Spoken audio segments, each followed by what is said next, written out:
au fur et à mesure les retardataires. Voilà, bah, écoutez, merci de couper votre micro. Donc, je rappelle un petit peu bon, les règles, mais ça, comme je disais à 5 minutes, si vous avez des questions, des réactions ou des critiques, c'est direction le chat. Hein, on essaiera de reprendre tout ça avec nos amis de Comarch qui nous accueillent aujourd'hui dans le Nord-Pas-de-Calais. Honnêtement, je ne suis pas installé dans le canapé avec nos amis, mais en tout cas, merci pour l'organisation. Donc voilà, juste un petit mot donc, avant de donner la parole et faire un petit tour de table des différents intervenants. Un petit mot sur le Hub Retail, parce que bon, là, il y a beaucoup d'adhérents du Hub Retail présents en ce moment, mais il y a aussi beaucoup de futurs adhérents qui sont dans la salle, donc en train de nous regarder et de nous écouter.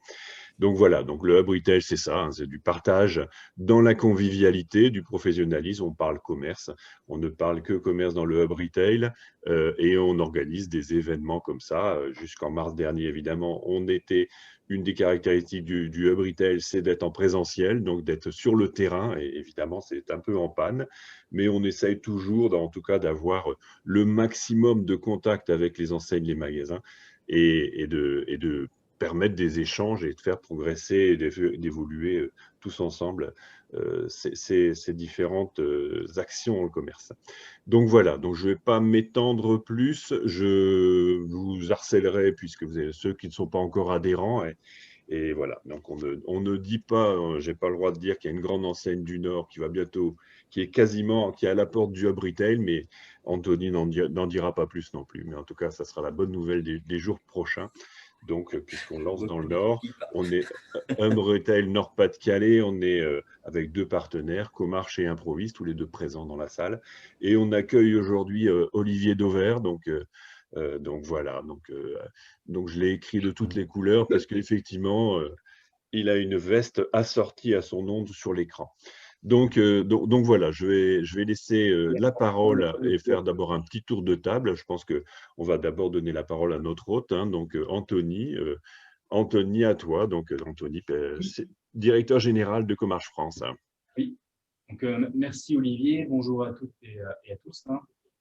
Donc ravi de vous recevoir ici au siège de Comarch France. Donc, moi, je me présente rapidement, je suis Anthony Delvallée, directeur général de Comarch France. Je travaille chez Comarch depuis 12 ans et en 2 mots, Comarch, donc on est un groupe de 6500 collaborateurs. En France, on est 160 personnes et nous sommes éditeurs de logiciels experts dans le domaine du retail.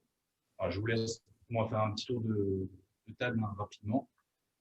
Je laisse la parole à Eric. Bonjour à toutes et à tous. Donc, effectivement, je me présente. Donc, moi, je suis Eric Leval, directeur de mission retail chez Comarch. Et on va dire avec une bonne vingtaine d'années d'expérience sur la mise en œuvre de solutions, on va dire, informatiques et technologiques dans les différentes enseignes du retail. Bonjour, Olivier Dauvert. Donc, moi, je suis CEO de moi-même et c'est déjà un boulot à plein temps. Donc, je n'ai pas d'autres responsabilités, à part peut-être modèle veste, mais je ne suis pas sûr d'être aujourd'hui au top de ma forme. Maxence. Ça va, vous nous entendez bien en fait? Oui, très bien. Pour le moment, ce qu'on a dit n'était pas quand même super passionnant. Moi-même, je suis à la tête d'une société qui est spécialisée dans le digital commerce et tout ce qui concerne l'aide à la vente, l'aide à l'achat dans le point de vente grâce à des outils digitaux. Très bien, bah, écoutez, voilà un petit tour de table. On va tout de suite donner la parole à Olivier qui va donc nous faire part de ses dernières inspirations dans le commerce. À toi de jouer. Merci Olivier. Alors, je pense que vous devez avoir en plein écran une slide. Si c'est bien le cas, Olivier, tu peux me faire un petit pouce en l'air comme ça. On va dire que bon. Tu vois le début de la presse. Allez, parfait. Donc, quelques inspirations sur le commerce que j'ai choisi en fait de rassembler autour de 4 mots parce que je pourrais vous faire des tartines et des heures, voire des jours sur les magasins sympas, originaux, intéressants, inspirants que j'ai vus depuis en gros 18 mois, mais j'ai choisi de vous les résumer en quelques mots et puis vous verrez derrière les mots, il y a des petits prolongements pour donner du sens. Ces 4 mots sont sociaux parce qu'on oublie toujours, mais le commerce, c'est d'abord de la sociologie puisque c'est l'expression de ce que sont les consommateurs dans leur comportement, dans leurs attentes. Deuxième mot, c'est la fragmentation puisqu'on voit bien aujourd'hui cette espèce de bouillonnement, d'effervescence, de fragmentation de la consommation. Techno, parce qu'on ne peut pas faire aujourd'hui sans de la techno, mais la question est de savoir pourquoi mettons de la techno dans le commerce et je vous ferai partager quelques inspirations que je trouve pertinentes, en vous disant évidemment pourquoi je les considère comme pertinentes. Et puis enfin, dernier mot, c'est le mot frontière, que je mets parce qu'il n'existe plus. En tous les cas, on voit bien que les frontières, la logique par silo, qui a longtemps construit le retail, bien, elle est en train de voler en éclats, et cette abolition des frontières donne lieu, vous le verrez, à pas mal d'inspirations, de concepts intéressants. Voilà, au travers de 4 mots, de 20 magasins, tous ces magasins étant récents, puisque je les ai tous vus sur 2020 ou 2021, donc ce n'est pas des choses qui sont bien vieilles. Alors, premier chapitre, premier mot que je vous propose, c'est le mot sociaux. Le mot sociaux, c'est tout simplement se dire que le commerçant doit comprendre ce qu'est le consommateur pour s'en rapprocher. Le commerce est le reflet de la société et non pas l'inverse. C'est bien la société, le conso qui drive toutes les évolutions que l'on voit. Et la première d'entre elles, c'est de se dire que si le consommateur ne vient plus à vous, c'est à vous de venir à lui. C'est très bête comme approche, mais on a eu un retail qui a été construit pendant des décennies autour de cette dichotomie entre des lieux de vie et des lieux de fréquentation de retail. En gros, il y avait la périphérie vers laquelle on allait, c'était des magasins, on a d'ailleurs inventé ce nom de magasins de destination. Vous voyez bien aujourd'hui que les magasins de destination ont quand même de plus en plus de mal à être des magasins de destination, puisque les consommateurs les boudent plutôt, on y va de moins en moins souvent, on va de moins en moins loin, et dans tous les cas, autant qu'on le peut, une partie des consommateurs vont de moins en moins en périphérie. Dès lors, quand vous êtes une enseigne de périphérie, qu'est-ce qu'il faut faire? Eh bien, il faut venir au contact du consommateur. Et là, l'inspiration, elle est locale. C'est à Lille, c'est il y a quelques mois. C'est Castorama qui accepte le petit nom que les consommateurs lui ont donné, parce que qui dit Castorama, personne dit Castorama, tout le monde dit Casto, diminutif égale petit. Et bien, pour aller dans le centre de Lille, en l'occurrence à Solferino, Castorama, c'est fait Casto. Donc, un mini-magasin, c'est quelques centaines de magasins, alors que d'ordinaire, c'est quand même plusieurs milliers de mètres, quelques centaines de mètres carrés, pardon, alors que d'habitude, c'est plusieurs milliers de mètres carrés. C'est 4000 références, alors que d'habitude, c'est plutôt 10 fois plus. C'est des petits univers. Alors, évidemment, on a rapproché des univers entre eux. C'est vrai que quand on réfléchit un instant à rapprocher l'eau et l'électricité, il y a sans doute plus malin. Il y en a qui ont essayé, d'ailleurs, ça s'est mal terminé. Mais dans les faits, dès lors que vous concentrez, dès lors que vous compactez des univers, forcément, vous créez des rassemblements. C'est assez bien réussi. Vous avez évidemment une orientation produit qui correspond à l'endroit où on est. Vous imaginez bien qu'en centre-ville, le sujet du rangement est un sujet plus important que pour un chapelain qui vit dans 300 pièces en périphérie. Donc, on a aussi la livraison en J+1 dans le magasin, c'est-à-dire que toute l'offre de l'enseigne est accessible, mais avec J+1. C'est la même logique que vous trouvez ici à l'autre bout de la France. Je vous amène tout de suite à Nice, voir Ikea. Ikea, évidemment, tout le monde connaît, c'est peut-être l'emblème de l'enseigne de destination par principe, puisque on a tous fait quelques heures de voiture il y a quelques années pour aller dans un Ikea. Donc, typiquement, l'enseigne de destination la plus aboutie. Eh bien, Ikea, on y va de moins en moins, ou en tous les cas, on accepte de moins en moins de faire des heures de bagnole pour y aller. C'est donc dans le sens inverse qu'il faut l'appréhender. C'est à Ikea de venir dans le centre-ville. En l'occurrence, on est à Lille. Alors, évidemment, à Nice, pardon, évidemment, on ne s'installe pas sur 250 mètres carrés comme on le fait sur 30 000 mètres carrés en périphérie. On a donné une vocation à ce lieu. C'est un atelier de conception. Alors évidemment, il y a quelques inspirations, vous savez, quelques mises en ambiance, comme ils appellent Ikea, mais c'est surtout un lieu où on vient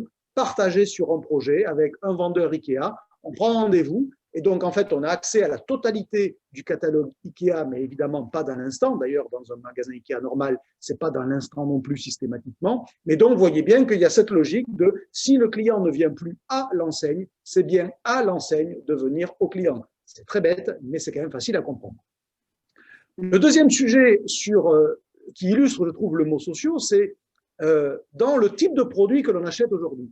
Dès lors que le client accepte, voire même parfois revendique l'idée d'acheter de l'occasion de la seconde main, alors, même si votre métier est de vendre des produits neufs, vous n'avez pas le choix que de lui vendre des produits de seconde main. Là aussi, c'est très contre-intuitif. Les commerçants, et notamment ceux qui nous écoutent, vous vous êtes bâtis, vous vous êtes construits sur un modèle économique de vendeur de produits neufs, avec accessoirement d'ailleurs une idée que plus souvent je le change, mieux c'est pour le business. Bon, sauf que vous voyez bien que ça, c'est pas totalement raccord avec la société. C'est pour ça qu'il faut faire de la socio pour comprendre le commerce. Et dès lors que le client veut des produits d'occasion, soit parce qu'il veut donner un sens à son achat, soit parce qu'il considère que la valeur du produit neuf en nombre d'euros ne le vaut pas et qu'il peut consacrer que la valeur en nombre d'euros d'un produit d'occasion, il aura la même valeur d'usage, mais il aura dépensé moins d'euros. Et donc, ben, ça, on voit bien aujourd'hui que ça nourrit tout un tas de nouvelles initiatives, alors qui sont parfois en apparence pas les plus jojo. Si je vous amène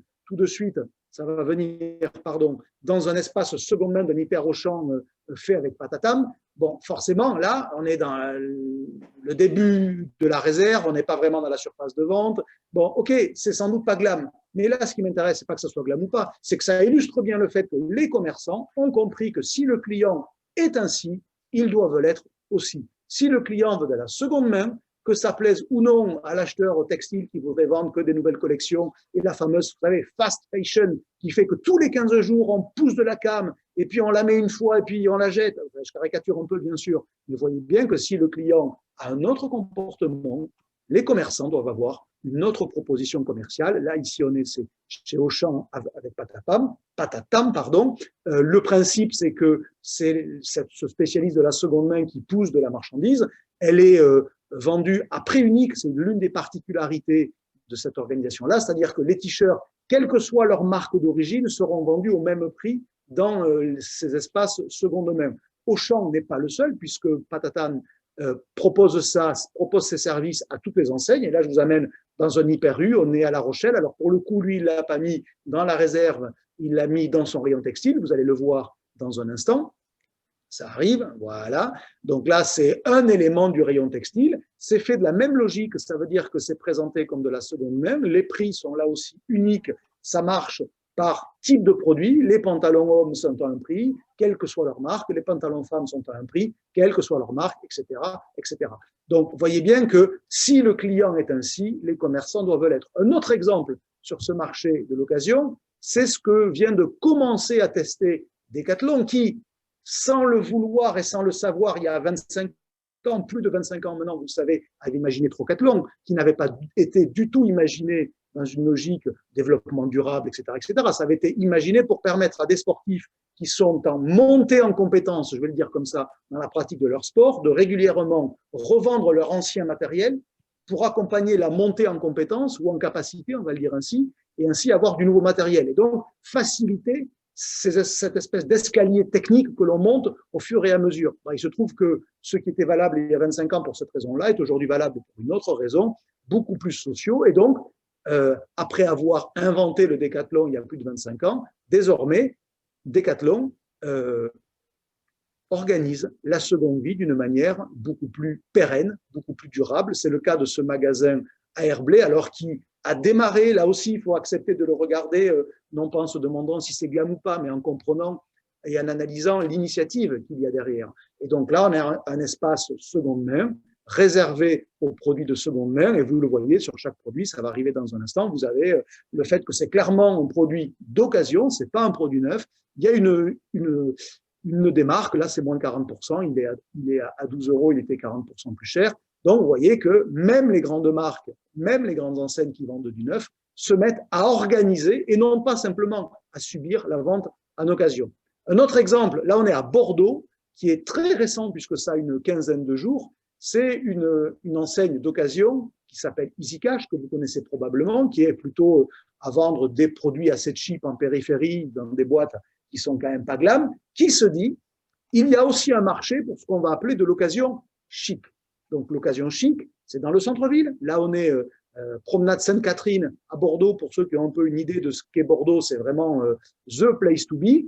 Et vous voyez bien que c'est pas cheap en apparence. Quand vous rentrez dedans, évidemment, il n'y a aucune allusion à l'enseigne propriétaire qui s'appelle Easy Cash, mais vous avez quelque chose qui ressemble beaucoup plus à une véritable boutique. Hein. Et si vous vous rapprochez au fond, là, par exemple, vous avez de la maroquinerie, vous avez des bijoux, vous avez des montres, vous avez une Rolex à 10 000 €, par exemple, vendue d'occasion. Alors, évidemment, ça, c'est le produit un peu symbole, mais qui positionne le magasin comme étant l'occasion qui peut être chic et non pas l'occasion qui peut être paupérisante. On reviendra là-dessus un tout petit peu plus tard parce que là aussi, c'est de la socio et ça fait comprendre beaucoup des évolutions commerciales à date. Et donc, vous venez acheter des produits d'occasion ou vous venez proposer des produits dont vous ne voulez plus. Vous voyez cette jeune femme qui est là, elle vient proposer un sac Hermès à la reprise. Et pour la petite histoire, il y aura été repris 500 € et il sera revendu à peu près aux alentours de 1000. Donc, vous voyez, c'est l'occasion en version chic et non plus en version cheap. Ce qui montre bien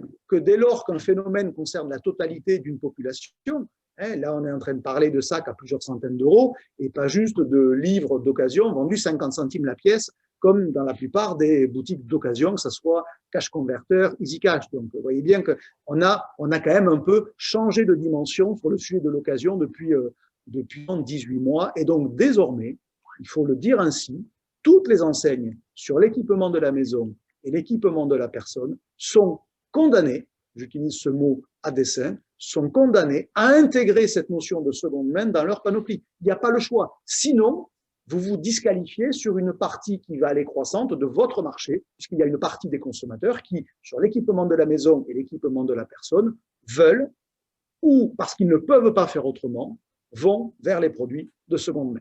C'était le premier mot, sociaux. Le deuxième mot que je voulais partager pour rassembler tout un tas d'initiatives retail depuis 18 mois, c'est le mot fragmentation. Parce qu'il est quand même patent qu'on assiste à une forme de bouillonnement, d'effervescence, des formes commerciales, et toutes sont nourries autour d'une idée derrière, qui est encore une fois une forme de sociaux, c'est que le consommateur cherche à donner le plus de valeur possible aux euros qu'il dépense. Il est faux de dire que l'on cherche à dépenser moins. Nous ne sommes ni en crise économique durable, évidemment, on est dans une forme de crise que l'on voit, mais je veux dire, la France est toujours un pays riche, il ne faut quand même pas raconter n'importe quoi.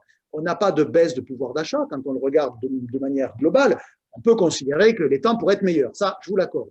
Mais dans une approche macroéconomique, il y a des pays qui ont connu des baisses beaucoup plus violentes que nous quand il y a eu des crises. Rappelez-vous, il y a 10 ans, ce qu'ont subi les Espagnols, les Portugais, les Grecs, les Italiens, à côté, nous, ça fait rigoler. Donc, on n'a pas en tant que tel un problème de pouvoir d'achat ou de capacité à consommer, on a un problème de volonté, de désir, de vouloir d'achat qui va croissant comparé à notre propre capacité. Et l'écart entre notre vouloir d'achat qui va croissant, quelque chose que j'ai théorisé avec Olivier Gérardon-Vera, peut-être certains s'en rappellent, dès 2007, c'est pour vous dire que c'est pas neuf, mais que c'est toujours ce qui est le sous-jacent de la consommation aujourd'hui, l'écart entre le vouloir d'achat et le pouvoir d'achat, l'écart qui va croissant, qui s'appelle de la frustration.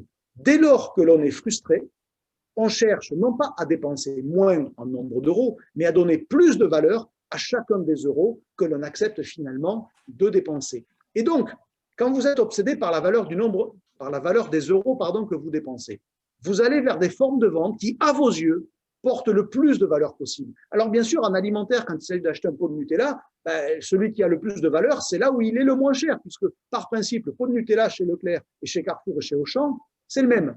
Donc là où mes euros vont porter le plus de valeur, c'est là où on va me demander le moins d'euros.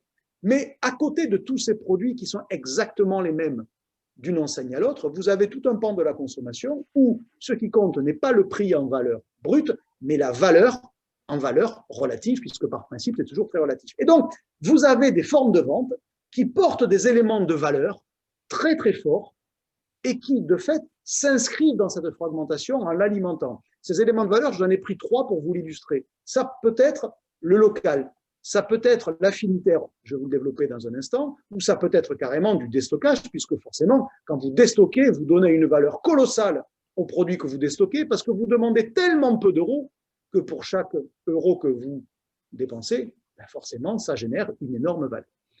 Une illustration de ce fameux local. On va démarrer tout de suite avec une enseigne qui est récente, qui a quelques semaines. On est à Nantes, ça s'appelle Bon d'ici. Donc évidemment, ça s'inscrit dans ce vaste mouvement de locavorisme. Toutes les enseignes, on est ici dans le Nord, on a inventé la ferme du Sar et Otera. Bon, évidemment, mais c'est très vieux. Aujourd'hui, on voit bien que ce mouvement, il est partout. Et il est d'autant plus crédible pour un consommateur qu'il s'exprime avec une forme de radicalité. S'il n'y a pas de radicalité dans les partis pris, la capacité à porter de la valeur s'en trouve automatiquement affaiblie. Vous voyez, quand vous rentrez dans Bon d'ici, c'est à Nantes, on vous explique que cette semaine, il y a 110 producteurs. Alors, vous avez vu, c'est une ardoise, ça peut changer chaque semaine. Producteurs locaux, et on vous dit d'où viennent les producteurs locaux. Ils sont des départements 44, Loire-Atlantique, 85 Vendée, 49 Maine-et-Loire. Si vous venez d'ailleurs, vous n'avez pas votre place ici. C'est aussi simple que ça. Et vous voyez que dès lors que vous avez cette garantie et ce parti pris radicalement affirmé, c'est plus facile pour porter de la valeur et donc de justifier un prix qui va être plus élevé. Parce que tous les défenseurs de ces modèles-là nous expliquent que comme il y a moins d'intermédiaires, comme c'est le cas, ça coûte moins cher. Il n'y a pas plus con. Bien sûr que ça coûte plus cher. Mais par contre, ça génère tellement plus de valeur aux yeux des consommateurs qui y vont que ça prend une place sur le marché et que ça alimente cette forme de fragmentation de la consommation. Par principe, petite parenthèse, dès lors que vous fragmentez un paysage, ça se fait toujours au détriment de celui qui, avant, occupait la plus grande place. Ça, c'est une règle de physique élémentaire. Donc, évidemment, cette fragmentation se fait au détriment du circuit dominant, en l'occurrence, les hyper et les super. Bon, voilà, bon d'ici, vous voyez, on n'investit pas des sommes folles dans les actifs. Hein. Vous imaginez bien que ça coûte vachement moins cher de faire un bon d'ici que de faire un Auchan ou un Carrefour, à surface comparable, évidemment. Tout simplement parce que ce qui compte ici, c'est le produit. Et que le produit. C'est aussi l'un des enseignements de cette espèce de bouillonnement que l'on voit dans le retail depuis quelques années, c'est que finalement, le client il vient chez vous. Pourquoi? Pour des produits. Alors, si l'expérience peut être un peu waouh, très bien, mais s'il n'y a que l'expérience et pas les produits, vous risquez de vous retrouver seul dans votre bouclard. Une particularité toujours dans cette radicalité qui vient directement de la ferme du Sar et d'Otera dans le Nord, c'est pour chaque produit chez Bondici, vous avez le prix payé au producteur. Ce qui est une autre façon de donner de la valeur aux euros que l'on dépense, puisqu'on dit aux consommateurs à l'avance où vont aller ces euros. Et pour une partie des consommateurs et pour une partie de leurs achats, la volonté de donner du sens à leurs dépenses va s'incarner par le fait de savoir où vont les euros que j'accorde à cette enseigne. Et vous voyez, on est bien autour de cette idée de la valeur des euros dépensés. Vraiment, entendez ce point-là, c'est que la clé de la consommation, plus que jamais aujourd'hui dans cette époque de frustration où on voudrait tous consommer plus que l'on ne le peut, c'est bien de donner le maximum de valeur à chaque euro que l'on dépense, puisqu'une fois qu'on les a sortis de notre porte-monnaie, ils n'y sont plus et on n'a surtout pas la capacité de recommencer à l'infini, puisque notre problème, c'est la ressource, c'est pas le désir. On a un problème de capacité, pas de vouloir. Une autre illustration désormais sur cette fragmentation, c'est en utilisant cette notion que j'ai appelée la fine terme. C'est-à-dire, vous donnez un positionnement, une vocation qui est hyper saillante à ce que vous faites, vous en devenez mécaniquement très excluant, parce que quand on est saillant, on est excluant. Par contre, ceux qui sont réceptifs au côté saillant que l'on porte, évidemment, on leur sert un truc sur lequel on ne va pas les laisser insensibles. Ça, c'est une illustration lilloise qui, il y a quelques semaines, ces 4 restaurateurs qui, évidemment, sont un peu dans la merde, hein, comme tous les restaurateurs, malheureusement, qui se sont dit, on va ouvrir une boutique pour diffuser les produits auxquels on a accès pour nos restaurants. La particularité étant que, comme ce sont des produits qu'on a choisis pour nos restaurants, on est capable de dire qu'on les aime, qu'on les adore et que c'est les meilleurs produits du monde puisque ce sont les nôtres. Et donc, ils ont créé ce concept que vous voyez qui s'appelle My Love. Vous voyez bien que derrière My Love, imaginez bien qu'il y a une idée de, c'est quand même un peu ce qu'on aime, ce dont on est fier. C'est une toute petite boutique, hein, elle n'est pas grande, elle fait au maximum 200 mètres carrés. Vous voyez, là, elle est un peu déformée par la photo grand angle, mais vous avez la totalité de la boutique. Hein. À gauche, vous avez la rue, c'est la photo que vous avez vue tout à l'heure. À droite, vous avez la rue aussi, la caisse aussi à droite. Et c'est un magasin qui propose uniquement les produits dont ceux qui en sont à l'origine sont fiers. Ils les aiment, ils les ont référencés et ils les vendent. Alors évidemment, le smicard ou le RMiste, il ne va pas se retrouver très facilement dans ce genre de boutique. Encore une fois, il n'y a pas de condescendance dans ce que je vous dis, mais ce bouillonnement de la consommation, cette fragmentation de la consommation se fait évidemment en démarrant plutôt par le haut que par le bas. Vous avez en chocolat, vous avez que 2 marques de chocolat, pas plus. Et évidemment que les marques qui, dans un hyper, seraient qualifiées de 4e quartile de l'offre, notamment Grain de Sel que vous voyez en haut. Vous avez un rayon à la coupe dans lequel vous allez trouver que des produits absolument hors normes qui sont, vous voyez, pour vous illustrer ça, je ne suis pas sûr que tout le monde de ceux qui nous écoutent aujourd'hui connaissait l'existence de ce qu'on appelle le gros boudin de Bigorre. Vous voyez, eux, ils y ont accès par leur activité de restaurateur par ailleurs, parce qu'il y avait probablement une recette dans leur carte qui existait. Celui qui aime ça, il va le trouver que là, parce que même dans le Auchan de 20 000 m² à Anglo ou à Lers, ou je ne sais pas où, vous ne trouverez pas de gros boudin noir de Bigorre, ça n'existe pas. Donc vous voyez, il y a cette idée de je suis extrêmement saillant, alors je fais payer le prix de ma saillance, hein, parce que si vous regardez bien, rapprochez-vous, c'est 3,20 € les 100 grammes. Hein, donc, ça fait quand même 32 € le kilo. Ouais, mais quand vous aimez, c'est bien connu, vous ne comptez pas. Et encore une fois, pour ceux qui ont la capacité et le vouloir de ne pas compter. Mais c'est une illustration, vous voyez que par l'affinitaire, c'est-à-dire par le côté excessivement saillant du choix d'assortiment, je m'y retrouve. Et puis, vous avez comment donner de la valeur aux euros, c'est tout simplement en déstockant, en demandant le moins d'euros possible, parce que vous êtes le dernier circuit avant la mort commerciale des produits. On a vu apparaître l'année dernière, puisque c'est vraiment récent, là on est à Amiens, une nouvelle enseigne qui s'appelle Clos, qui a été bâtie sur les ruines de Tati, notamment par les anciens de chez Tati, donc en plus des emplacements qui étaient probablement déjà reconnus par les consos comme étant des lieux de bonnes affaires.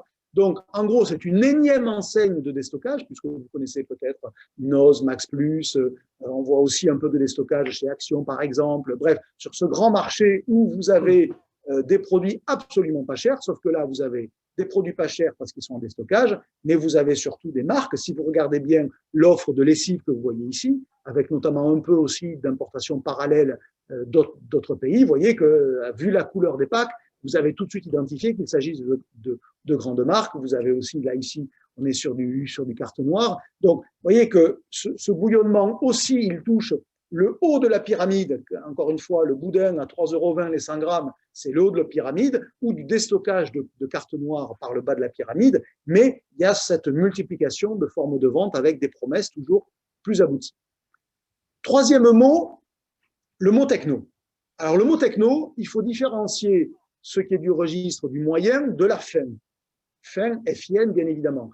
La techno, en tant que telle, tout le monde s'en tape, à part des technophiles. Le problème étant que c'est souvent des technophiles qui sont à la manœuvre de toutes ces initiatives dans les enseignes.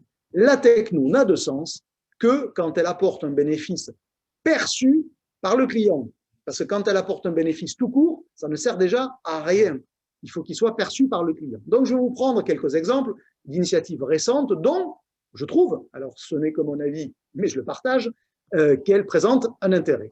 Première illustration, on est tout près d'ici, encore une fois, on est à l'Homme, dans un Ikea, qui a été laboratoire mondial, je pèse mes mots, laboratoire mondial de l'enseigne pour le self-scanning et donc l'encaissement automatique grâce au smartphone du client. Alors, comment ça se passe? Le principe, c'est que Ikea transfère, quand vous rentrez dans le magasin, sa base article du magasin sur votre smartphone. Ce qui veut dire que vous pouvez être en offline pendant tout le parcours, ce qui n'est pas inintéressant parce qu'évidemment, tous les magasins ne sont pas également couverts par des réseaux 3G, 4G, Wi-Fi, tout ce que vous voulez. Donc, en même pas 2 secondes, puisque, et les curieux, je vous renvoie à une vidéo grande conso que j'ai faite, je pense, en août dernier, vous verrez, c'est vraiment très, très rapide. En même pas 2 secondes, la base article du magasin arrive sur mon smartphone. Ensuite, je vais faire mes achats. Chacun des articles, je vais le scanner comme vous le voyez actuellement sur la photo. Donc, vous voyez, il est repéré évidemment tout de suite puisqu'il n'y a pas de problème de réseau, puisque la base article, elle est déjà dans mon téléphone. Et puis, quand je vais arriver dans la zone de caisse, j'ai une zone qui m'est dédiée à moi, consommateur, utilisateur de cette solution d'auto-scanning, on va l'appeler comme ça, ou de self-scanning. Et donc, je vais avoir une caisse qui m'est dédiée. L'application Ikea Scan va générer un QR code de la totalité de mon panier. Je n'ai qu'à scanner mon QR code et je m'encaisse automatiquement. Alors, honnêtement, ce n'est pas un hasard si Ikea est plutôt en pointe sur ce sujet-là parce que c'est pas très connu, mais pourtant c'est incroyable. Ikea aujourd'hui est l'enseigne qui génère le plus de self-checkout de toute la distribution française. Songez que 2/3 des transactions chez Ikea sont faites en self-checkout. Différence entre self-scanning et self-checkout, c'est que le self-scanning, j'ai scanné avant d'acheter. Self-checkout, c'est je scanne devant l'automate. Chez Ikea, on est à plus de 2/3 des transactions qui se font automatiquement par le client. C'est inouï. Ça veut dire qu'il y a plus d'un tiers, il ne reste plus, qu'un tiers des clients qui ont une interaction avec une caissière ou un caissier chez Ikea. Donc ça, c'est une première idée. Carrefour a aussi développé, il développe en ce moment une solution de self-scanning basée sur le smartphone parce qu'il est évident que quand on se projette avec quelques années d'avance, bien sûr que les douchettes de self-scanning vont disparaître. Quel intérêt y a-t-il pour un commerçant à investir dans le hardware alors que le consommateur, il l'a dans sa poche? Alors évidemment, c'est juste la phase de transition qui est parfois longue parce que c'est pas facile, mais d'évidence, c'est l'avenir du self-scanning en magasin que de reposer sur le smartphone du consommateur. Toujours dans le registre techno, quelque chose que l'on a vu arriver cette année, en l'occurrence 2020, fin 2020, c'est le retrait automatique des courses Drive avec des robots de mise à disposition. Alors, pour les curieux, je vous renvoie là aussi à une vidéo avec des images qui bougent, parce que comme ça, vous vous en rendrez bien compte. Elle est disponible en libre accès, bien sûr, sur mon site. Mais en gros, vous voyez, là, vous êtes dans un carrefour Drive piéton à Paris. On est dans le 14e arrondissement. Vous voyez l'écran qui est sur votre gauche. Vous arrivez, vous tapez votre numéro de commande, vous scannez le scan que vous avez reçu qui symbolise votre commande. Et un robot qui est derrière le mural bleu que vous avez va aller chercher votre commande là où elle est stockée et elles vont arriver dans les bacs que vous voyez numérotés, 1, 2, 3, 4 en bas, et vous avez votre commande qui arrive. C'est quelque chose qu'on a vu aussi très récemment, pour le coup c'est du 2021, là aussi il y a une vidéo pour les curieux sur mon blog, vous irez voir, à Villeneuve-d'Ascq, avec ce qu'on appelle la EasyBox de Cora. Elle est installée chez Bonduelle, c'est-à-dire dans un lieu semi-privatisé. Alors, c'est pas un bunker, mais il faut être employé Bonduelle, évidemment, pour entrer dans le campus Bonduelle. Et donc, vous avez là aussi cette borne, cette méga borne, cette méga box fonctionne à l'identique du robot que je vous ai présenté il y a un instant. Vous arrivez, vous scannez, vous renseignez votre numéro de commande et le robot va chercher dans le rangement à l'intérieur de la box votre commande. Alors, si on poursuit un tout petit peu sur ce sujet-là, demain, ça va arriver dans un instant, hop, la partie demain. On ne désespère pas que la zapette donne l'instruction. Ah, on a un souci de zapette. Voilà. Si on peut, il n'y a plus de batterie sur la zapette. Alors voilà, on appelle ça les aléas du direct. C'est vrai qu'on n'avait plus de budget en fait pour changer les piles. Je dois vous le confesser. Retail, Olivier, c'est un peu tendu. Non, c'est un peu tendu. Ouais. Voilà. Alors, est-ce qu'on peut avoir, voilà. Demain, alors j'ai peur qu'il faille que tu restes là le temps que, voilà, on va essayer, on va se rendre. Demain, si on reste sur cette idée de retrait automatique des courses, le risque étant que chaque enseigne va vouloir avoir son robot et que bah, du coup, vous aurez notamment en ville, à Lille, à Paris, à Bordeaux, à Marseille, peu importe, vous aurez des façades avec le drive robot de Leclerc, le drive robot de Carrefour. Donc, d'évidence, il faut s'attendre à quelque chose qui ressemble à ça. C'est-à-dire, on aura une forme de mutualisation du retrait des commandes. C'est ni plus ni moins que ce que vous avez déjà avec des réseaux de retrait automatique pour des produits non alimentaires, avec les box façon Amazon, on va les appeler comme ça. Mais simplement, demain, ça pourra être appliqué au commerce alimentaire et donc au drive piéton en ville. Donc, je vous mets mon billet sur la table. Il ne se passera pas longtemps avant que des acteurs tentent, parce qu'après, il faut que les enseignes se laissent faire, tentent de coordonner la mise à disposition automatique de courses en ville via des robots, en tous les cas, pour l'alimentaire. Dernier mot que je voulais partager, le mot frontière, qui a aussi cette idée d'abolition des frontières ou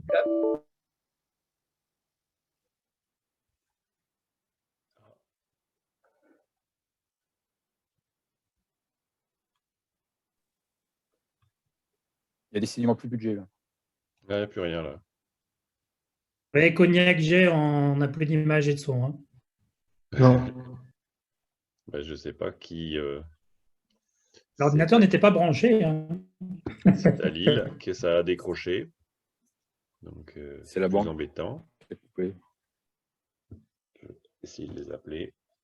Ils nous disent dans le chat qu'ils arrivent, ils ont un petit problème technique. Ah ouais. Tu peux prendre le relais. Donc, est-ce que tu peux continuer sur le demain, Olivier, s'il te plaît? D'accord. Non, je peux continuer. Juste une chose là. Donc à propos de techno, il me semble qu'Amazon est très très en avance dans les tests qu'ils font avec leur magasin où le client est reconnu en entrant dans le point de vente avec son smartphone et quand il remplit son caddie, c'est automatiquement payé. S'il retire donc un article, c'est déduit. C'est tout par Là, caméra. c'est l'exemple. Après, il y a des choses qui existent chez Amazon et aux États-Unis. Ce n'est pas forcément possible en France parce que la reconnaissance faciale, etc., ce qu'utilise Amazon n'est pas forcément légal en France. Oui, oui. Oui, mais je pensais en fait à la reconnaissance qui se fait à partir du smartphone. Après, pour la FAQ, j'ai un de mes amis, pour info sur Amazon, j'ai un de mes amis qui est allé à la NRF, alors je pense que c'était il y a 2 ans, et qui avait testé le magasin Amazon, qui m'avait fait 2 remarques, enfin 3 remarques. La première m'a dit, en effet, ça marche très très bien. Amazon reconnaît vraiment bien votre panier. Quand vous enlevez, il s'amusait avec 3 amis à enlever, à mettre à mettre des produits dans un panier, dans l'autre, etc. Il a dit ça marche très très bien. Et par contre, l'inconvénient majeur, c'est qu'il y a des caméras partout, et ça fait très intrusif, parce qu'il y a des caméras qui vous filment tout le temps partout, et c'est très désagréable. Et la deuxième chose, il disait que les magasins étaient très sales. Parce que comme il n'y a pas d'employés ou plus d'employés, mais en fait, quand il y a des gens qui font tomber quelque chose par terre, bah, ça tombe par terre. Moi je suis allé à NRF, j'ai vu, j'y suis allé du coup il y a 2 ans et j'ai vu un des magasins, il y avait bien 2 employés, un pour la mise en rayon et un autre pour accompagner les clients, pour faire rentrer les gens. Parce qu'il y a beaucoup de gens qui galèrent en fait, surtout pendant la NRF, il y a beaucoup d'étrangers qui connaissaient absolument pas le système. Alors peut-être pas en 24/7, hein, mais par contre, moi quand j'en ai testé 2 à New York et il y avait systématiquement des employés par contre. D'accord. Bah, là, il y en avait, mais comme il disait, le temps que le mec fasse son remplissage, etc., en fait, comme il disait, il n'y avait pas suffisamment d'employés. Enfin, en tout cas, c'est le ressenti qu'il avait eu ce jour-là. De dire, il n'y avait pas suffisamment d'employés qui faisaient que mon magasin n'était pas propre. Là où dans un magasin, qu'il y a bien du monde dans les magasins. Hein. Celui de San Francisco est pareil et il y a du monde en magasin. Et d'ailleurs, les horaires d'ouverture sont très réduits par rapport aux standards américains. Ça ouvre à 10h et ça ferme à 17h. Donc, il y a du monde dans les magasins. C'est vraiment pas des containers où c'est unattended. Nos amis nordistes nous ont rejoints, donc je vous propose de les écouter et de couper vos micros. Merci.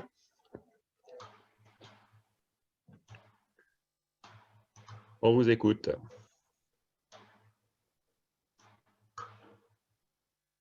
C'était presque bon. Non, je pense qu'il parle. Olivier? Oui. Est-ce que tu nous entends à nouveau? On vous entend, c'est parti, on te voit. Est-ce qu'on reprend là où on en était resté? Oui, bien sûr, on va faire ça.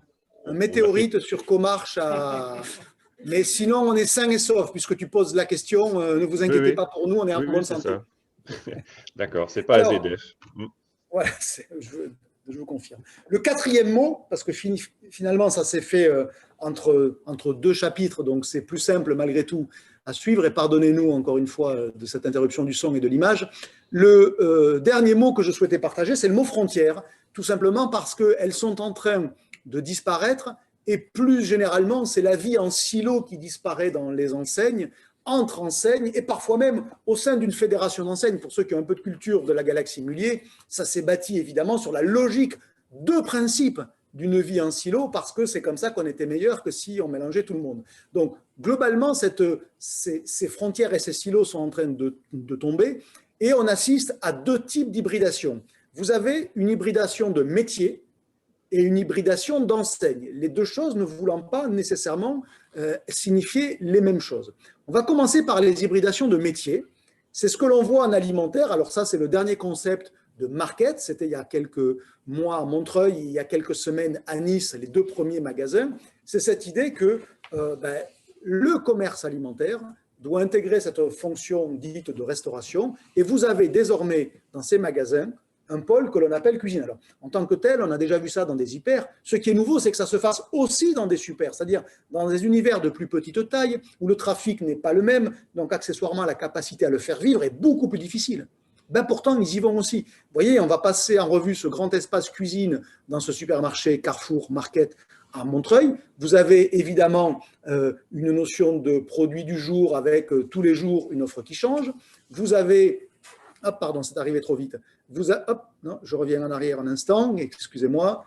Du coup, la zapette est devenue hypersensible. Vous avez un bar à pizza, vous avez une rôtisserie. Vous voyez la largeur de la rôtisserie, ce n'est pas juste une cuisse de poulet qui traîne. Et vous avez enfin un bar à pâtes. Tout ça dans un supermarché. Vous voyez bien qu'on est dans une forme d'hybridation de métier, puisque désormais, c'est plus uniquement remplir les placards et les frigos, c'est aussi remplir les estomacs de manière directe, sans passer par la case préparation, ce qui est typiquement la définition de la restauration. D'où ce fameux mot que je qualifie de distriration, hybridation entre distribution et restauration.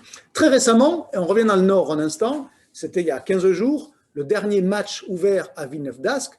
Donc évidemment, vous avez une offre de produits tout préparés, mais le plus intéressant, il n'est pas là, c'est de vous faire passer derrière la vitre. Vous allez voir une cuisine de 40 mètres carrés, on est dans un supermarché, une cuisine de 40 mètres carrés avec 3 personnes qui préparent, ce qui est quand même inouï pour un supermarché et qui illustre bien, encore une fois, cette hybridation de métiers où finalement, le supermarché, dès lors que vous avez changé votre rythme de vie, votre façon de consommer, il doit vous suivre aussi. C'est-à-dire que si vous vendez que des pâtes, des lardons et de la crème fraîche pour que vous fassiez votre carbonara en nomade, ça va être compliqué. Donc autant qu'il vous vende directement la carbonara qu'il aura faite lui-même. Ou la carbonade, pour rester dans une recette plus schnorr. Pardon Olivier, je ne me suis pas adapté à 100% au lieu où nous étions aujourd'hui pour le retail Nord-Pas-de-Calais. Et puis vous avez, deuxième type d'hybridation, l'hybridation d'enseigne, mais qui est toujours une forme d'abolition des frontières. Alors, on a commencé à le voir depuis 2-3 ans, ça a continué de manière très récente avec des concepts qui ont été beaucoup plus aboutis qu'avant. Je vous amène un instant dans ce Auchan, on est à Orléans, Saint-Jean-de-la-Ruelle pour être précis.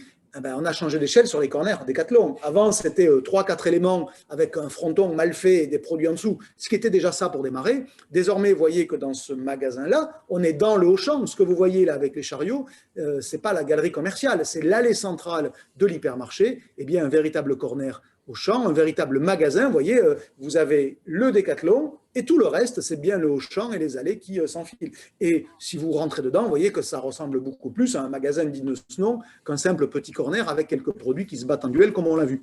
Une autre hybridation d'enseigne que l'on a pu voir toujours chez Auchan l'année dernière, on n'est pas loin d'ici, on est à Noyelles-Godault, c'est-à-dire Lens pour ceux qui sont loin. Eh bien, Auchan a fait venir des producteurs locaux organisés en association et qui portent, entre guillemets, une enseigne qui s'appelle À 2 pas d'ici. Ce n'est pas une enseigne Auchan, malgré les apparences, c'est pour ceux qui ont un peu de culture retail. C'est bien le nom de ces producteurs réunis en association qui s'appelle À 2 pas d'ici. Il les a fait venir dans sa boutique, ce qui accessoirement génère de la concurrence, puisque les fruits et légumes là, que vous voyez devant, il y a les mêmes ou presque, et tout étant évidemment dans le ou presque, vendus dans le rayon fruits et légumes du Auchan. Un autre exemple d'hybridation d'enseigne, pour le coup tout à fait exceptionnel parce que jamais vu, jamais dans le monde, Ikea n'avait accepté de se mettre dans une autre enseigne que lui-même. Il faut le savoir, hein, il y a 2-3 dogmes chez Ikea et celui-là, il était relativement fort. Eh bien, nécessité a fait loi pendant la fermeture récente des magasins spécialisés. On est dans un Cora. Ce que vous voyez là, c'est un hypermarché Cora et avec une espèce de stand avancé du Ikea avec une zone où les clients, vous le voyez peut-être au fond, viennent, là encore, comme je vous l'ai montré à Nice tout à l'heure, partager leurs produits. Autre exemple récent d'hybridation, c'était l'année dernière aussi, Carrefour Saint-Brice dans le Val d'Oise, avec la jardinerie Jardiland, dont la filiale animaux s'appelle Noah. Eh bien, Noah est arrivé chez Carrefour. Vous voyez, ça ressemble à ça. On est bien dans l'hypermarché. On est, vous le voyez, parce que la photo, je l'ai faite exprès, à côté du rayon pet food de l'hypermarché. Mais vous avez le corner de l'enseigne spécialisée, ce qui accessoirement permet au magasin de vendre des produits dits de spécialistes, par exemple Royal Canin, qui ne peut pas avoir dans le rayon pet food de l'hypermarché, puisque Royal Canin ne le veut pas. Donc, vous voyez, cette hybridation d'enseigne, elle est à l'œuvre, on le voit partout. Et évidemment, là encore, on n'est qu'au début d'une histoire. Pourquoi ? Parce que sur les marchés, notamment non alimentaires, la légitimité des généralistes, elle est très faible comparée à la légitimité des spécialistes. Quand vous avez Boulanger qui tape l'incruste chez Auchan pour vendre des télés, c'est quand même plus sexy, plus glam, plus attractif que quand c'est Auchan qui vend une télé. Et puis enfin, et je terminerai là-dessus, alors plus pour le clin d'œil, parce qu'évidemment, là, on est quand même, vous allez voir, on sort totalement du cadre, mais c'est une forme d'hybridation. J'ai appelé ça l'hybridation de mission. Magasin récent que j'ai vu l'année dernière, alors peut-être que certains l'ont vu dans une vidéo que je devais consacrer, parce que vraiment, je suis tombé de ma chaise, un coccinelle. On dirait, il finit en apothéose, hein, parce que finir par un coccinelle dans une présentation retail, c'est quand même avoir, faut faire preuve de pas mal d'audace. Mais vous allez voir, ça le mérite quand même. On est à Longueuil-Sainte-Marie, là aussi. Coccinelle, Longueuil-Sainte-Marie dans l'Oise. En apparence, c'est ça. Vous me direz, mais qu'est-ce qu'il a avec ce bouclard pour nous mettre en apothéose ? Eh bien, si vous regardez dans un instant, vous allez voir que, voilà, on est bien dans le magasin, puisqu'à droite, vous avez le rayon fruits et légumes. Eh bien, l'exploitant de ce magasin, qui est un indépendant un peu fou furieux, mais très attachant, s'est dit qu'il allait mettre un salon de coiffure, géré par lui, bien sûr, parce que c'est la reconstitution de ce que Mammouth appelait dans les années 80 le centre de vie. C'est-à-dire, on remet tout au même endroit. Il y a une logique de trafic, d'hybridation, puisqu'encore une fois, là, je vous parle bien d'hybridation de mission. Je viens acheter mes fruits et légumes et me faire coiffer en même temps. Et ce n'est pas le tout. Parce que si vous regardez le rayon boucherie sur la gauche et maintenant vous regardez à droite, vous avez détente, beauté, spa. Non, mais il n'a quand même pas fait un spa à côté de son rayon boucherie à la coupe du coccinelle. Si, détendez-vous, vous allez voir. Si je me rapproche, ça ressemble bien à là, un institut de beauté avec tous les produits classiques. Et si je vous fais rentrer en coulisses, vous voyez la petite porte au fond à droite là? Eh bien, c'était le rayon beauté que je vous ai montré il y a un instant. Et donc, vous rentrez dans la partie spa et attendez, regardez un peu le truc. Je vous rappelle qu'on est dans le coccinelle de Longueuil-Sainte-Marie qui mérite vraiment le détour. Et puis, je vous suggère un truc. La privatisation, moi je le ferai avec Madame Dauvert, bien évidemment, la privatisation de ce petit truc-là pour l'après-midi, on est toujours dans un coccinelle à Longueuil-Sainte-Marie. Vous voyez bien quand même que c'est une hybridation de mission à laquelle on ne s'attend pas. Je ne vous dis pas que c'est l'avenir du retail, je vous dis juste que ça illustre une tendance structurante du moment qui est l'hybridation. C'était les quelques inspirations que je voulais partager. Alors, 19 des magasins, c'était excessivement sérieux. Le 20e, un tout petit peu moins. Mais je suis persuadé que si vous n'aviez jamais entendu parler de ce magasin, vous allez le retenir parce qu'il a tout pour être retenu. Olivier, c'est à toi. Merci Olivier, c'était super. Donc voilà, et une note d'humour à la fin, effectivement, il y a de quoi rigoler. Donc pendant la petite coupure, et on s'en excuse à nouveau, il y a eu une discussion, on y reviendra peut-être avec toi Olivier, à la fin, c'était sur le magasin automatisé et les expériences qu'il y a chez Amazon. Il y a des échanges qui ont continué un petit peu sur le chat, sur le sujet, mais on y reviendra tout à l'heure. Ce qui va se passer alors, maintenant… Je n'ai pas d'ailleurs pris, pardon, dans les inspirations, le Decathlon DX qu'il y avait eu à Villeneuve-d'Ascq, parce que pour le coup, la concrétisation au-delà de ce laboratoire-là, on ne la voit pas encore vraiment. Mais pour les curieux, là aussi, il y a eu beaucoup de littérature, c'était très intéressant. D'accord, bon, on y reviendra tout à l'heure. Donc, ce qui va se passer maintenant, c'est qu'il va y avoir 4 sujets qui vont être présentés par nos amis de Comarch Improvise et moi, si j'ai un peu de temps à la fin, mais ce n'est pas le plus important, parce que c'était sur la seconde main et la réparabilité, et Olivier en a déjà parlé beaucoup, mais j'aurais un petit mot à dire. Donc, à chaque fois, il y aura une petite présentation, et Olivier tu interviendras comme ça, pour dire, enfin critiquer d'ailleurs, au sens positif et négatif, les interventions de chacun. Donc, vous donnez ton sentiment du marché. Donc, je vais d'abord donner la parole à Comarch, donc pour le live shopping, à Eric en particulier. Alors, c'est à toi, Eric. Ok, donc bonjour à tous. Donc moi je vais vous présenter, alors avec une petite zapette, voilà, un petit retour, non pas d'expérience, mais plutôt d'analyse sur une tendance qui date quand même déjà depuis quelques années sur le live shopping. Ce qu'il faut bien comprendre, c'est que depuis, on va dire, l'avènement des réseaux du haut débit accessibles à tous et partout, et le succès de tout ce qui est live streaming de manière générale, certains retailers ont très vite compris l'intérêt de transformer donc l'engouement, l'engagement des clients vers ces nouveaux types de médias pour transformer cela en acte d'achat. Donc ça, c'était un élément important. Alors bien sûr, la période que l'on vit depuis un an avec la crise sanitaire et la fermeture de certains magasins a développé ce principe avec beaucoup d'expériences, comme on va pouvoir les détailler, en tout cas certaines après. Mais c'est quand même une idée qui date d'avant et qui, je pense, va vraiment se développer dans le futur. Encore une fois, pour faire aussi une transition par rapport à ce que disait Olivier sur l'aspect sociologie, parce que derrière, il y a effectivement une attente et il va falloir s'adapter à, on va dire, un nouveau profil de client, puisque bien sûr, et on y reviendra un petit peu dans le détail, il y a un aspect générationnel très important lié à ça. Alors peut-être tout d'abord, pour donner quelques petits chiffres que j'ai pu trouver, donc avec des sources qui m'ont fait un petit peu réagir sur le marché du shopping en direct sur l'année 2020, donc source LSA. Je vous invite à regarder, c'est quand même 170 milliards de dollars dans le monde, pas d'euros, c'est des dollars dans le monde, donc c'est quand même quelque chose qui est assez énorme. D'autres indicateurs quand même qui sont intéressants. Donc là, c'est plutôt une étude montrée par OpinionWay, c'est que donc, dans le domaine français, il y a à peu près 28% des clients qui se disent potentiellement utilisateurs de live shopping dans les 6 prochains mois. Donc ça aussi, ça veut dire que ça commence à cibler un pourcentage assez intéressant. Et puis le dernier élément à partager, toujours en termes de chiffres, c'est qu'effectivement, l'impact des taux de transformation liés à ces médias, donc de l'ordre de 15 à 35% des enseignes en fonction des différents pays. Mais c'est quand même, si on compare par rapport au taux de transformation sur un site web qui est reconnu à peu près à 1,5%, là, on voit vraiment une grosse différence. Et donc, ça justifie un petit peu l'attrait des retailers. Mais encore une fois, l'attrait des retailers, il est là parce que derrière, il y a vraiment un attrait et un public cible par rapport à cette pratique. Donc, si on regarde, c'est quelque chose qui n'est pas nouveau. Hein, c'est le processus de mettre en avant des produits, de les scénariser avec un bon orateur. C'est quand même quelque chose qu'on retrouvait, on va dire, historiquement sur les marchés, sur les foires. Donc, ce qui est quand même nouveau, c'est qu'effectivement, derrière, il y a aussi des outils qui se sont développés pour moderniser un petit peu cette démarche.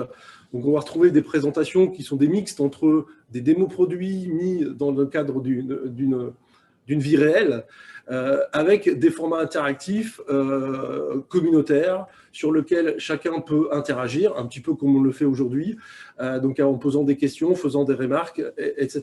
Donc là, c'est vraiment une mise en scène d'un produit, et on revient aussi sur l'aspect produit, tout est basé sur le produit, avec bien sûr l'orateur qui est derrière, qui est aussi un élément important. Et l'idée derrière, c'est de pousser j'allais dire, l'internaute, le client potentiel à un achat de type achat immédiat. Donc avec l'objectif d'avoir une fluidité complète sur le processus d'achat et que ça soit très simple. Et donc, je vois, ça me plaît, et je clique et je commande. Donc, si on regarde un petit peu sur un petit peu le contexte, donc bon, bien sûr, alors c'est quelque chose qui a été... alors je peux dire créé, mais qui vient, encore une fois, comme beaucoup d'innovations, maintenant, qui vient de Chine. Donc, et ça a tendance à être complètement généralisé. Alors, encore une fois, en France et en Europe, ça s'est développé, on va dire, depuis les 12 derniers mois, en particulier à cause de la situation sanitaire, mais aussi parce qu'il y a eu des déplacements de budget marketing entre effectivement des opérations qui ne pouvaient plus avoir lieu en magasin et qui ont été reportées sur des médias de type online. Ce qui est aussi intéressant, c'est que maintenant, il y a vraiment des plateformes.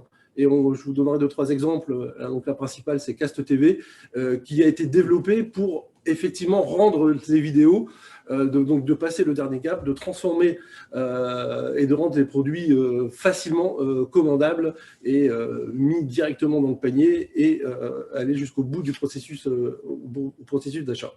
Alors bien sûr, je parlais de l'aspect générationnel, c'est adapté sur les générations ultra connectées. Donc là, on n'est plus sur une logique millénium, on est plutôt vraiment sur la génération Z, sur lequel on va dire recherche de la réalité, des produits, des messages qui sont confrontés à la réalité, un petit peu loin des messages marketing habituels.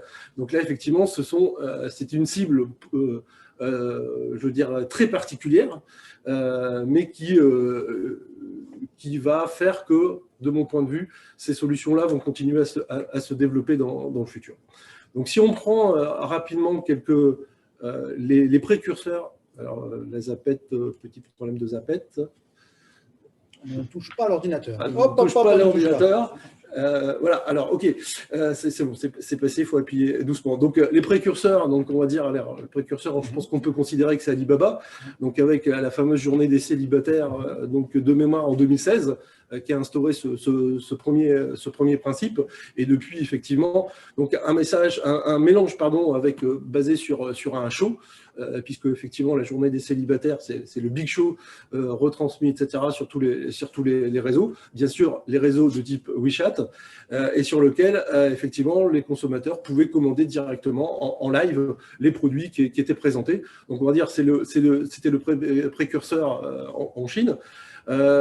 Si on prend l'exemple de Burberry, donc plutôt là en 2018, là on est projeté en 2018, donc avec c'était la Fashion Week à Londres, donc avec le concept See Now, Buy Now, sur lequel la nouvelle collection, etc., était publiée d'abord Alors, il disait d'abord, c'est important sur Instagram et aussi WeChat, et aussi, bien sûr, toujours l'aspect aussi dans le magasin, le flagship de Londres, donc sur lequel, encore une fois, les premiers points de commande sur les articles étaient sous ce format-là. Alors, en France, on peut considérer un peu qu'un des précurseurs était un petit peu le groupe Etam, avec le Etam Live Show, qui était publié sur Facebook, sur lequel, effectivement, on pouvait commencer à passer des commandes sur les différents articles. Alors, ça, on va dire, c'était pour nous les pionniers un petit peu du concept, mais ce qui est intéressant, alors, toujours un petit problème de zapette. C'est vers l'ordinateur. Oui, alors en fait, je vise la télé. On appuie sur la touche. Ah, bon, voilà. Alors là, des expériences menées concrètement, on va dire, depuis l'année dernière, enfin, même les 6 derniers mois. Un premier exemple, parce qu'effectivement, la mise en valeur des produits, elle peut être faite directement par les vendeurs ou aussi par des influenceurs. Et donc là, c'est l'exemple de Leroy Merlin. Alors, c'est toujours un mélange entre l'enseigne et une marque. Là, en l'occurrence, c'était entre Leroy Merlin et AEG, avec l'influenceur bien connu des bricoleurs, dont je ne fais pas partie, mais quand même bien connu, sur lequel, effectivement, c'était sur des produits AEG. Et il y a eu des chiffres, des retours quand même très, très intéressants. Donc là, le premier retour d'expérience, à la fois sur les ventes. Donc là, les ventes, c'était 270% d'augmentation des ventes dans les 48 heures après le live, sachant que le live était aussi disponible sur la fiche article. Donc ça permet aussi, donc on n'est plus uniquement sur du live, mais aussi ça enrichit directement la fiche article et ça permet aussi aux internautes de revoir, donc toujours publié sur le site web, avec effectivement un chiffre d'affaires qui a été multiplié à 2 toujours sur cet article, avant le live et après le live, avec bien sûr des taux de visite et de la fréquentation que, on va dire pas explosé, mais qui ont quand même été multipliés par 6. Donc ça, c'est un premier retour d'expérience qui était vraiment, qui s'est concrétisé par vraiment une bonne augmentation des chiffres d'affaires. Un deuxième retour d'expérience, toujours le même problème sur la zapette. Peut-être demander un petit coup de main si vous pouvez rester sur. Appuie sur flash. Voilà, parce que la zapette, là, je pense que c'est vraiment la pile de la zapette. Un deuxième exemple, donc dans un contexte complètement différent, c'est donc Nocibé. Donc là, c'est directement accessible sur leur site web, donc avec un petit icône qui va permettre de prendre rendez-vous avec un conseiller, donc suivant 2 modes, soit en tête-à-tête, donc vraiment entre le conseiller et la cliente, soit en mode de shopping party, donc avec un ensemble différent de personnes. Et là, encore une fois, l'objectif, c'est d'être capable d'enchaîner directement la commande client ou de mettre le panier dans sa liste de souhaits. Mais bien sûr, l'intérêt est de finaliser directement la commande à partir de ce site. Et là, l'objectif, il est très fort pour l'enseigne, c'est vraiment de rentrer dans une relation personnelle avec la cliente, de rentrer entre guillemets dans son salon et effectivement de lui proposer des produits adaptés à ses habitudes de vente, etc., etc. Donc, un troisième exemple, dans un cadre un petit peu plus différent et aussi avec un retour d'expérience moins probant, on va dire, que les 2 autres précédents. C'était l'enseigne Cultura qui a décidé de mettre en avant donc là, des produits de sa marque distributeur, hein, donc sur une palette aquarelle qui a été faite. Donc là, la différence, et ainsi que d'ailleurs les enseignes Leroy Merlin, ça a été publié directement sur leur site web. Donc on n'est pas directement sur les réseaux de type Instagram ou autre, même certains considèrent Facebook comme un petit peu old school par rapport encore une fois à la population ciblée. Et donc là sur cette partie, alors effectivement il y a eu du trafic, il y a eu beaucoup de liens utilisés pour mettre le produit au panier. Par contre, le taux de transformation, même si l'enseigne est considérée comme satisfaite de l'expérience, n'a pas été vraiment très, très, très significatif. Donc là, on peut effectivement se poser la question du choix du type de média par rapport à la typologie de profil client ciblé. Et donc voilà, un petit peu sur l'expérience à partager. On est quand même, je dirais, par rapport au marché français, par rapport à ce qui se passe en Chine, on est quand même au balbutiement de ces méthodes. Et donc la question, effectivement, est-ce que c'est un phénomène de mode? Est-ce que c'est quelque chose qui doit être développé, encore une fois, pour répondre aux attentes de la nouvelle génération?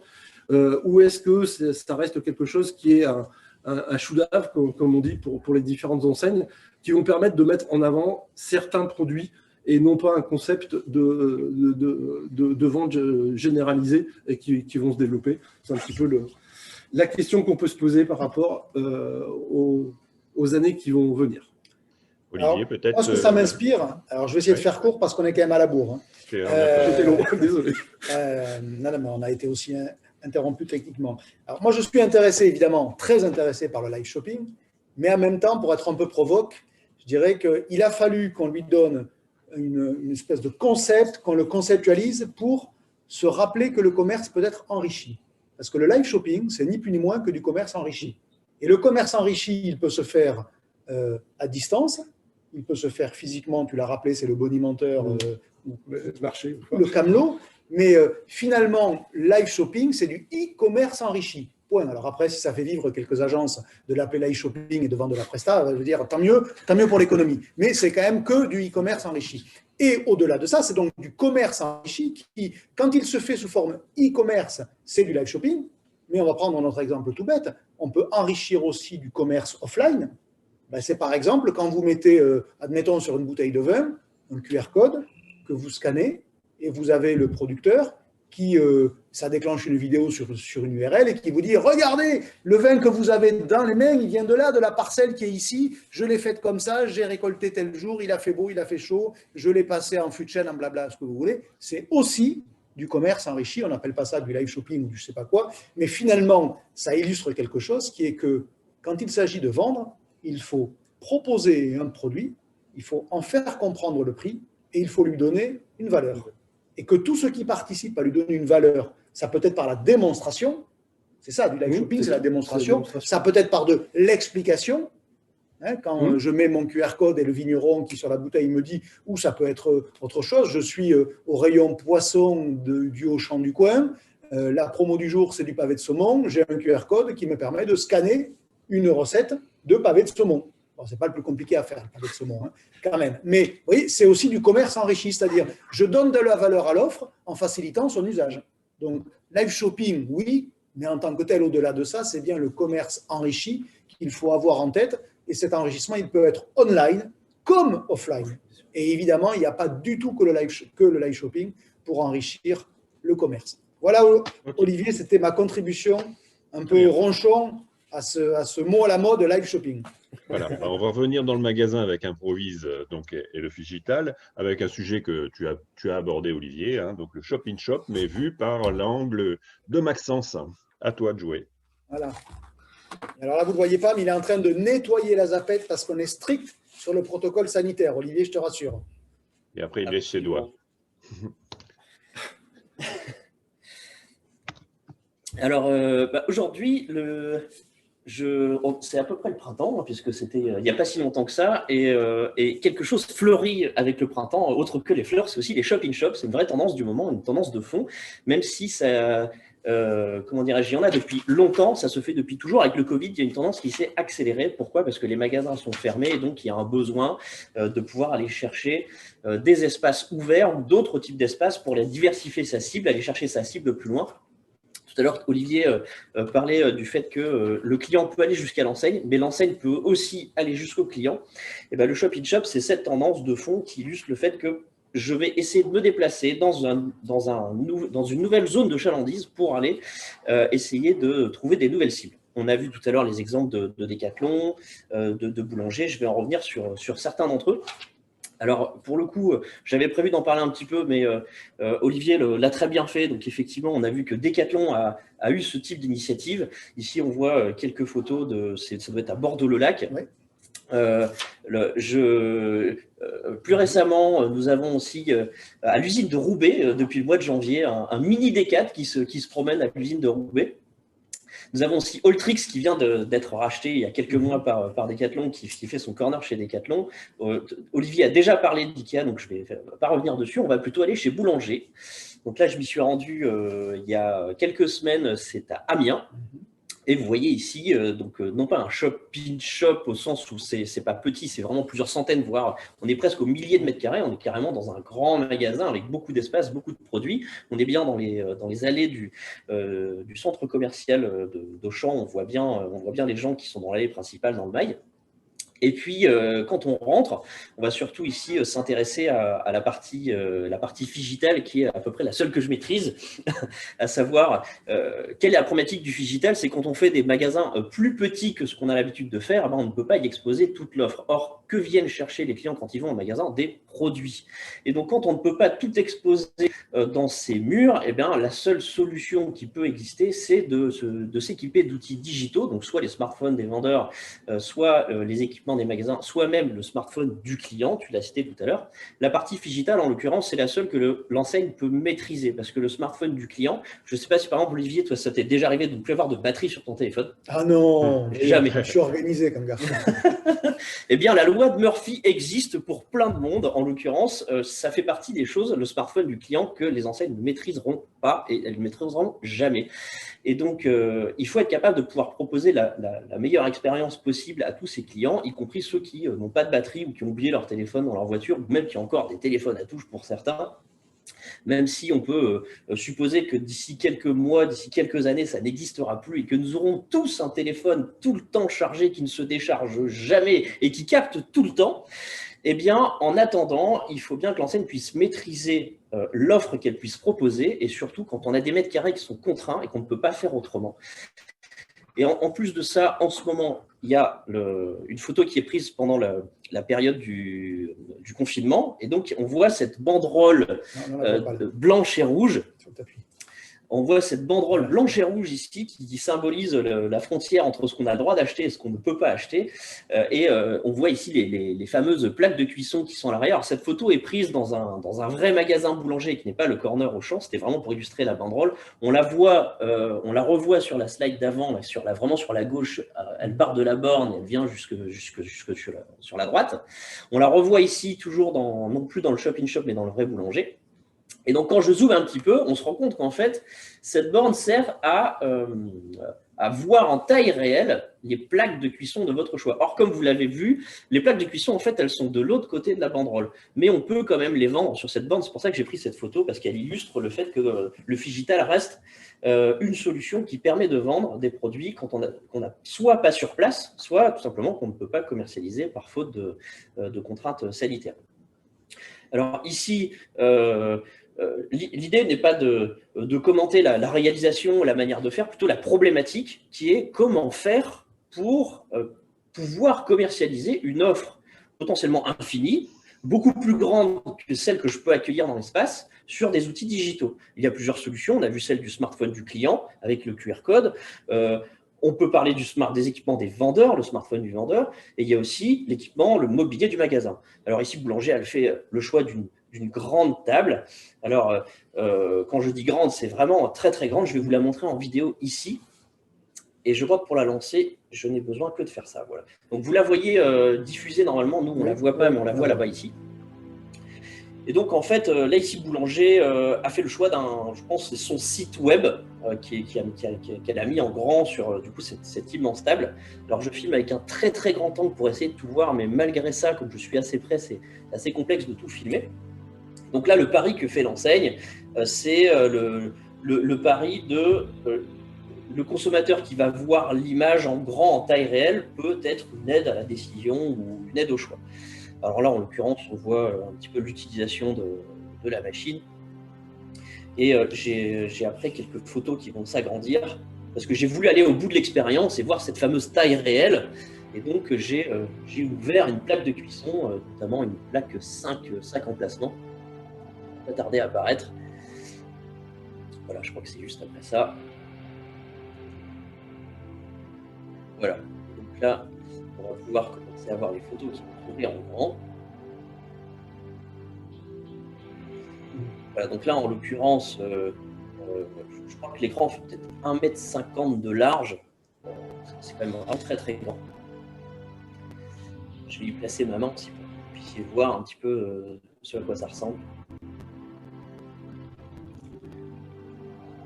Voilà, donc là en l'occurrence, effectivement, le pari était un peu risqué, c'est-à-dire que les images, prendre une photo et avoir une photo qui rend en taille réelle sur une taille d'1,50 m, c'est un challenge technique quand même assez grand, puisqu'en fonction de la taille de l'écran, de la taille de la photo, de la manière dont elle va être agrandie, c'est un pari qui est quand même assez ambitieux.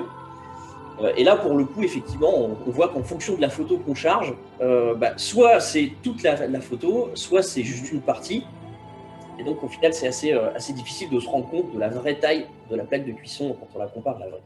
Mais c'est vrai que ça illustre en tout cas un principe, c'est ce besoin de pouvoir quand même commercialiser et offrir des plaques de cuisson à des consommateurs qui en ont besoin, quand je ne peux pas les commercialiser, soit par contrainte sanitaire, soit de contrainte de place. Ici, on est dans un très grand shop-in-shop. Ça pourrait être un tout petit shop-in-shop sur une dizaine de mètres carrés, comme on l'a vu chez Decathlon tout à l'heure dans un conteneur maritime. Je vais passer ici, mais on voit d'autres initiatives de digitalisation sur plutôt les sites de l'aide au choix, sur les cartouches d'encre, parce que c'est toujours un vrai cauchemar de choisir les cartouches. Ici, on a une assistance qui permet d'aider. Là, ici, c'est pareil sur les sacs aspirateurs et les équipements aspirateurs. On voit ici d'une photo un peu plus large. Et je conclurai par Pickwick Toys. Alors, Shop in Shop, ici, pour le coup, c'est de la puériculture. L'enseigne a récemment, ça date déjà maintenant de quelques années, fait l'achat de Toys R Us. Et il se trouve qu'il y a une offre puériculture dans l'offre Toys R Us qui n'était pas présente chez Pickwick Toys. Et puis Pickwick Toys a souhaité mettre en avant cette offre. Alors évidemment, au travers du digital, elle est tout le temps là, c'est-à-dire qu'elle est tout le temps dans le smartphone ou sur le site web. Et même si on met soit des bornes, soit des smartphones dans la main des vendeurs, elle est aussi présente, elle est tout le temps là. Sauf que quand les clients en fait entrent dans le magasin, souvent on dit qu'un produit en vue est à moitié vendu. L'inverse est vrai, c'est-à-dire que ce que le client ne voit pas, il l'achète moins. C'est-à-dire qu'il faut qu'il fasse la démarche d'aller poser la question au vendeur, de découvrir que le produit existe. Par exemple, chez Pickwick Toys, il y a du plein air, des billards, des choses comme ça, mais qui ne sont pas présentes. Pourquoi ? Parce que ce sont des produits très volumineux, très encombrants, très difficiles du coup en termes d'économie à travailler sur les mètres carrés. Et donc ici, l'enseigne trouve une alternative, à savoir, je vais montrer physiquement que les produits sont présents. Ici, on en voit une centaine. Donc, on voit des poussettes, on voit des sièges auto, on voit des parcs, on voit des chaises hautes. Et donc, il y a une centaine de produits. Et là, ici, l'intérêt, c'est simplement de montrer une offre qui ne peut pas être présente en magasin, mais qui est présente en digital, mais qu'on affiche quand même pour que les gens, tout simplement, la découvrent plus facilement. Et voilà, ça conclura mon point sur cette partie. Alors, sur le mot digital, Olivier, si tu me donnes 2 minutes pour donner un point de vue. 1 minute et demie. 1 minute et demie. Bon, évidemment, c'est un sujet qui est incontournable pour le retail, parce que quand vous avez la chance d'avoir un client au contact, que vous soyez petit ou grand, si vous n'avez pas la capacité de lui pousser tout ce que vous savez faire, vous perdez possiblement une vente. Donc, c'est une opportunité colossale parce que vous avez le client au contact. Donc, il faut de toute façon arriver à le confronter au reste de l'offre qu'il ne voit pas. Donc, ça, c'est une opportunité terrible. Mais c'est un défi colossal parce que si c'est pour lui apporter rien de plus que ce qu'il pourrait faire chez lui, peinard, dans son canapé avec sa tablette, dans ces cas-là, il ne va pas revenir chez vous puisque, voilà. Donc, tout l'enjeu du digital, c'est ce moment où on va confronter le client à l'offre. Va-t-il être mieux-disant, très mieux-disant que ce qu'il pourrait faire tout seul chez lui? Parce que si c'est non, il restera chez lui et le magasin n'a pas de rôle. Si c'est oui, ce qu'on a vu là, par exemple, avec la vertu que donnait cet écran XXL de pouvoir reproduire en grand le produit, dans ces cas-là, ça fait sens. Donc, moi, quand je pense digital, je suis entre ces deux sentiments. Opportunité incroyable, parce qu'évidemment, si le client est là, c'est déjà inouï qu'il faut que j'arrive à lui proposer ce que j'ai. Mais alors, défi colossal, parce que, waouh, comment je peux faire en sorte que ça soit vraiment mieux? Je me souviens, il y a une dizaine d'années, quand Géant Casino avait installé des bornes Cdiscount dans ses magasins. Ils en étaient fiers de leurs bornes, parce que ça illustrait le fait qu'on abolissait les frontières. Ouais, mais au final, entre être debout sur une borne pour avoir accès à un écran qui est le même que celui que j'ai à la maison, peinard sur mon canapé, avec une bière, une clope et Indochine en fond sonore, ben, franchement, entre les deux scénarios, vous imaginez bien, pour ceux qui me connaissent, lequel des deux je préfère. Donc voilà, opportunité menace, je trouve que le Figital illustre parfaitement cette dichotomie-là. Merci. Anthony, peut-être de Comarch maintenant sur un tout autre sujet qu'on n'a pas du tout abordé, donc l'IoT et les piscines connectées avec Iri Jardin. Toi, Anthony. Donc effectivement, donc moi j'ai fait le choix en fait de vous parler de technologie. Donc effectivement, donc c'est important pour Comarch, c'est dans notre ADN, la technologie. On investit énormément sur Appuie bien. Et c'est par là, bon, mais vas-y, pousse. C'est peut-être. Voilà. Je vois que tu n'es pas très techno, hein, Anthony. Ah, c'est le problème de Zapet, hein. C'est le problème de pile. Donc oui, alors ce qui est important, hein, la technologie donc chez Comarch, donc nous on investit énormément, voilà, on est dans la technologie en R&D, et moi je rejoins parfaitement ce que disait Olivier. La technologie, en fait, il faut qu'elle crée de la valeur pour le consommateur, hein, et c'est important, parce que si elle ne crée pas de la valeur pour le consommateur, la technologie n'a aucun intérêt. Donc là, moi, je vais vous parler en fait des objets connectés, et notamment en fait de deux cas clients. Donc les objets connectés, hein, c'est important parce qu'on en trouve partout. On parle de monde connecté, on parle d'enceintes connectées. C'est des choses aussi qui sont en croissance forte et qui permettent aussi de créer de la valeur pour le consommateur et de créer de nouveaux services aussi pour l'enseigne. Deux exemples concrets, donc c'est effectivement voilà, en tout cas l'exemple Amazon avec le service Amazon Dash. Donc, vous vous rappelez, il y avait effectivement en fait les boutons Amazon où on pouvait commander. Donc, il y avait quand même automatiquement, on pouvait recommander en fait des produits, des consommables, hein, donc la lessive, etc. Là, Amazon va un peu plus loin. C'est-à-dire que là, en fait, ils intègrent avec des partenariats des constructeurs la technologie en fait IoT pour que le système, donc le lave-vaisselle, l'imprimante, puisse automatiquement en fait faire le processus en fait de réapprovisionnement. Donc l'objectif, hein, c'est que le consommateur qui a son imprimante, il ne cherche plus forcément à comprendre si c'est consommable, il doit recommander ou pas, il réfléchit plus, c'est le système qui commande automatiquement. Et ça, la technologie permet en fait d'aller beaucoup plus loin par rapport à ça. Et demain, on parle aussi de frigo connecté. Donc l'objectif, hein, du frigo connecté, c'est aussi de pouvoir faire des réapprovisionnements, là en l'occurrence sur la partie alimentaire, pour que le consommateur en fait n'a plus à se soucier en fait de ça. Et ça crée vraiment de la valeur pour le consommateur. Deuxième exemple, c'est Iri Jardin. Donc Iri Jardin, c'est un client Comarch historique. Donc Iri Jardin, pour ceux qui ne connaissent pas, c'est un réseau donc de 140 magasins partout en France. C'est un des leaders, hein, du marché. Ils sont en forte croissance puisqu'ils vendent des piscines et des spas. Et donc là, l'objectif, hein, c'est de rendre aussi un service supplémentaire à leurs clients en permettant en fait d'installer un objet connecté, hein, qui permet en fait en temps réel de pouvoir en fait vérifier en fait la teneur de l'eau des piscines pour pouvoir en fait proposer des réapprovisionnements notamment de chlore, de consommables automatiquement. Donc en fait, le client a sa piscine, il ne se pose plus aucune question, sachant voilà, au niveau voilà, du pH, après c'est un peu technique, hein, du pH, désinfectant, en fait le système va automatiquement, donc va via en fait un petit robot, hein, qui s'appelle Joey, va automatiquement en fait pouvoir commander de manière automatisée à son magasin qui est à côté de chez lui. Donc là, l'objectif aussi de ça, c'est vraiment en fait de créer de la valeur pour le consommateur. Et je reviens, la technologie a du sens si elle crée la valeur pour le consommateur. Alors, ce que ça m'inspire, moi, je suis alors toujours très dubitatif sur ces solutions qui visent quand même à emprisonner, à embrigader le consommateur dans un écosystème. Parce qu'évidemment, alors, les deux cas que tu as évoqués sont très différents, la cartouche d'encre et la piscine. Et pourtant, dans les deux cas, il y a probablement d'autres solutions d'approvisionnement que celui qui va m'être poussé. Dans le cas de l'imprimante, oui, j'en suis sûr, je connais mieux le marché des cartouches d'encre que le marché de la piscine. Bon. Et depuis le début de Dash, je suis plus que dubitatif, c'est un euphémisme, pour dire que ça ne correspond pas à la sociologie. Aujourd'hui, quand on regarde, je parle bien pour des courses récurrentes quotidiennes, hein, l'histoire de la piscine, il est intéressant parce qu'il y a une valeur technique, éventuellement de dire, oh là là, il vaudrait mieux quand même que je mette le bon produit sur le bon problème, etc. etc. Mais recommander de la lessive, recommander du jus d'orange, recommander des capotes. Je vous rappelais qu'il y avait un bouton Dash pour Durex. Si, je suis très sérieux, hein. C'est pas pour parler cul, hein. C'était juste là pour reprendre l'audience normalement. Mais non, mais très sérieusement, ce système de réappro vous embrigade dans un écosystème et vous contraint à ne pas avoir de choix. Est-ce que vous, aujourd'hui, autant que vous êtes ici, vous aimez la notion de contrainte? Contrainte et sociologie, ça ne matche pas. On a horreur de la contrainte. Je prends un autre exemple sur Nespresso, c'est pareil. Leur approvisionnement, la commande automatique sur l'abonnement, sur le café, effectivement, on est contraint. Mais il y a un service à côté. J'entends. Mais la question est de savoir si ça peut devenir un usage normatif. Si tu regardes aujourd'hui sur tous ceux qui ont des machines Nespresso, la réalité de ceux qui utilisent des capsules Nespresso, c'est faible. On prend un exemple, Comarch, qui a les moyens, je veux dire, ils sont bien ici. Ils ont 2 machines Nespresso.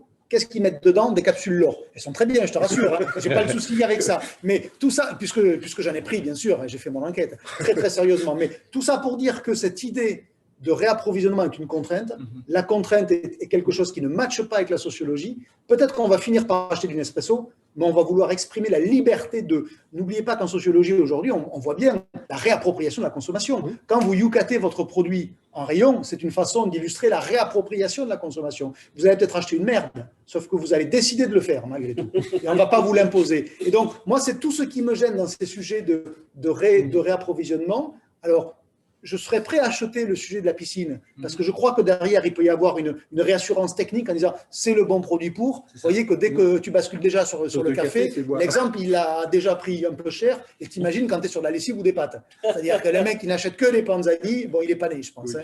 Et surtout avec la structuration du retail actuellement, où vous avez une telle intensité promotionnelle, qu'on vous incite par les OP volumiques, le 2+1, tout ce que vous voulez. Cette semaine, c'est Panzani qui est en 2+1, tu vas te tanker en Panzani comme un sauvage. Et puis dans 15 jours, c'est Barilla qui est en 2+1 dans le magasin que tu fréquentes. Tu vas te retanker, mais en Barilla. Parce que finalement, Barilla et Panzani sont substituables. Donc, moi, je ne condamne pas le truc, mais je mets cette limite-là parce qu'il y a cette notion d'embrigadement derrière. Et juste pour ajouter au niveau de technologie, ce qui va aussi permettre de fluidifier les flux informatiques des objets connectés, c'est la 5G qui arrive prochainement. Bien sûr. Qui permet de sécuriser en tout cas le lien. Mais il y a probablement des sujets où la récurrence d'achat est telle que ça offre un vrai service, parce qu'effectivement, celui qui achète toujours la même chose, il peut souhaiter le faire. Mais la question est, est-ce que ça devient une pratique massive ou exceptionnelle? Chacun de nous ici, on est probablement prêt pour quelques produits. Pas tous, oui, pas jamais. Voilà, mais pas sur tous. Donc, du coup, est-ce que ça devient mass market ou pas? C'est toute la question.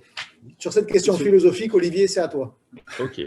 Je vais juste dire un petit mot, évidemment. Je bénéficie de l'urgence, donc je vais faire très, très court. Alors, par contre, ma zapette d'ici Saint-Marcelin, ça ne marche pas bien. Donc, si on peut m'appuyer sur l'ordinateur. Ouais, c'est parti. Donc, voilà. Moi, je vais parler réparabilité. Bon, on a parlé beaucoup de vente et de seconde vie, parce que c'est plutôt la seconde vie qui nous intéresse. Olivier t'en a parlé pas mal. La réparabilité, c'est autre chose. Donc, le slide suivant. Donc, je voulais parler de la loi AGEC, hein, parce qu'en fait, c'est un des éléments qui fait que ça pousse un petit peu tout ce qui est réparabilité, seconde vie. Hein, la loi AGEC, je pense qu'on parle qu'à des spécialistes, donc je ne vais pas revenir là-dessus, mais c'est celle qui oblige au 1er janvier 2022 à ne plus gaspiller, par exemple. Hein, donc ça, c'était très important. On n'a plus le droit de détruire des produits comme ça. On en a parlé beaucoup dans le textile. Donc voilà, donc cette loi AGEC influe énormément les enseignes. Et l'autre facteur aussi, c'est ça tu l'as abordé aussi, le consommateur se tourne vers d'autres solutions pour acheter. C'est les Vinted, c'est le Bon Coin, etc. pour la seconde vie. La réparabilité, tu peux revenir sur Picture, s'il te plaît.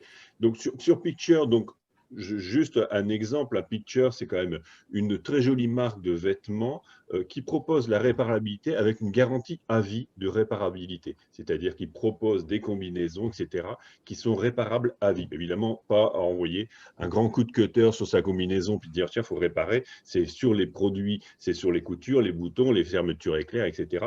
Mais je pense, à ma connaissance, c'est une belle marque française qui ne pouvait pas être là aujourd'hui parce qu'ils sont en incentive, je ne sais pas, dans les montagnes, je crois.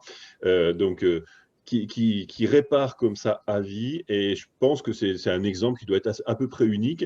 Le slide suivant nous montre que ce n'est pas seulement des marques, je dirais, plus confidentielles, mais le Nike vient de lancer pour ses magasins, pour un magasin, enfin, chaussures, si on teste aux États-Unis, la possibilité de ramener ses chaussures pour être contrôlées et réparées, voire reconditionnées. Donc, voilà, c'est vraiment un mouvement qui est très important dans la réparabilité.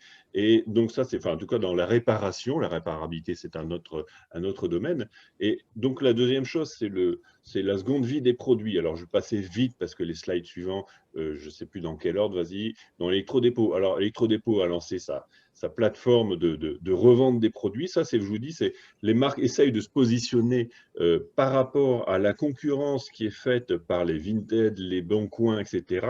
Et il y a une étude qui est sortie sur le fait que le consommateur accorde beaucoup plus de confiance aux enseignes pour la seconde vie des produits, pour racheter un produit.